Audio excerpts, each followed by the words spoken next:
দর্শক এই মুহূর্তে যমুনার সামনে আছেন সহকর্মী এস এম আরিফ, সরাসরি যুক্ত হচ্ছে তার সাথে। Arif, long march to Jamuna কর্মসূচি ঘিরে পুলিশের সঙ্গে শিক্ষার্থীদের উত্তপ্ত পরিস্থিতির কি খবর আছে আপনার কাছে, আমাদের জানাবেন।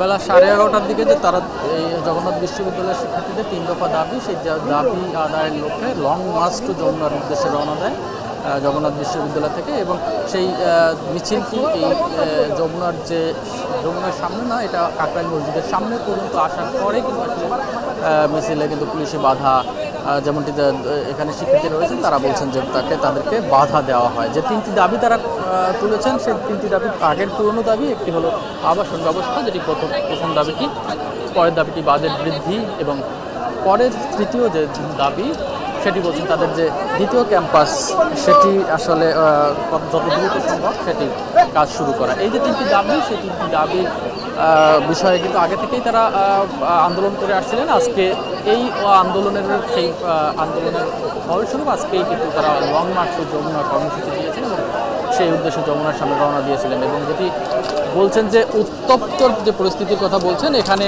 কাকরাইল যে মসজিদ আছে সেখানে আসার পরেই তাদের সাথে আসলে পুলিশ কিন্তু তাদেরকে বাধা দেয়, এটি দাবি করছেন শিক্ষার্থীরা। এবং তারা এও বলছেন যে তাদের উপর লাঠিচার্জ সহ টিয়ারসেলও নিক্ষেপ করেছেন। এই দাবিগুলো কিন্তু তারা, এই অভিযোগগুলো করছেন পুলিশের বিপক্ষে। আমরা এখন এই কাকরাইল মোড়ে আছি, এখানে কিন্তু এই শিক্ষার্থীরা অবস্থান নিয়েছেন। তারা কিন্তু আসলে তাদের যে দাবিগুলো রয়েছে সেই দাবি আদায় পর্যন্ত তারা বলছেন যে তারা যে দাবিগুলো, সেই দাবি আদায় না পর্যন্ত বা এই আশ্বাস না পাওয়া পর্যন্ত তারা কিন্তু আসলে এই যে রাজপথ বা এই যে যমুনার সামনে থেকে তারা সরবেন না, এইরকম কথা কিন্তু তারা বলে আসছেন। এবং এখানে কিন্তু শিক্ষকরাও আমরা দেখেছি যে এই ছাত্রদের আন্দোলনের সাথে শিক্ষকরাও একত্রতা প্রকাশ করেছেন। শিক্ষকরাও কিন্তু তারা এই আন্দোলনের সাথে কিন্তু এসেছেন এবং এখানে এসে বসেছেন তাদের সাথে।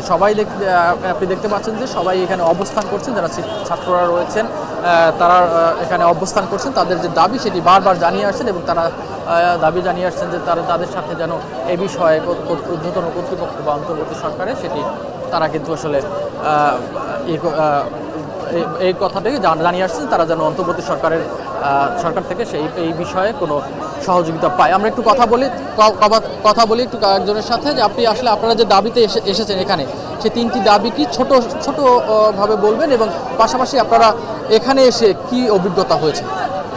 দাবি 3টি হচ্ছে আবাসন ভাতা, আর অস্থায়ী আবাসন, আর বাজেট, এই 3টা দাবি। আর এখানে আসার সময়ই আমরা খুব নিরিবিলি অবস্থায় আসছিলাম, কিন্তু এইখানে এসে পুলিশ টিয়ারসেল এবং শব্দ গ্রেনেড ছাড়ে, তখন আমরা এইখানে করছিলাম। পরে লাঠিপেটা করে আমাদের অনেক ভাই, আপু এবং জুনিয়ররা তারা আহত হয়েছে, তাদের ঢাকা মেডিকেলে ভর্তি করা হয়েছে। তারপরে আমরা এখানে অবস্থান করছি, আর যতক্ষণ দাবি আদায় না হয় আমরা এখানেই থাকবো, অবস্থান করব। শুনছিলেন যে যতক্ষণ দাবি আদায় না হয় ততক্ষণ পর্যন্ত আসলে তারা এই দাবিতে অটল থাকবেন।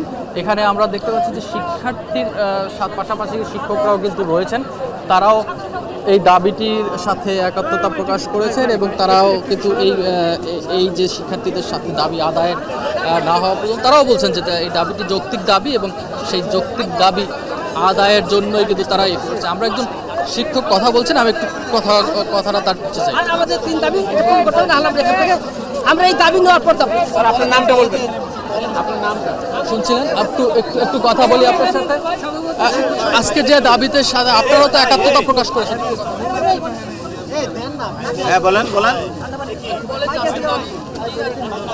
আমাদের এখন প্রথম দাবি, যে পুলিশরা আমার শিক্ষার্থীদের উপর হামলা করেছে সেই পুলিশদেরকে চিহ্নিত করে দৃষ্টান্তমূলক শাস্তির আওতায় আনতে হবে এবং এই ঘোষণা এখানে আসতে হবে।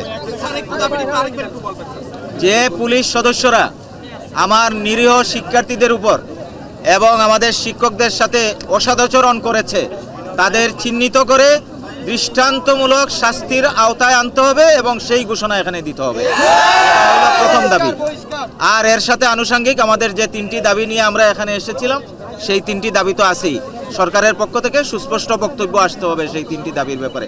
এখানে শিক্ষক শিক্ষার্থী আমরা সবাই একাকার, এখানে কোনো ভেদাভেদ নেই।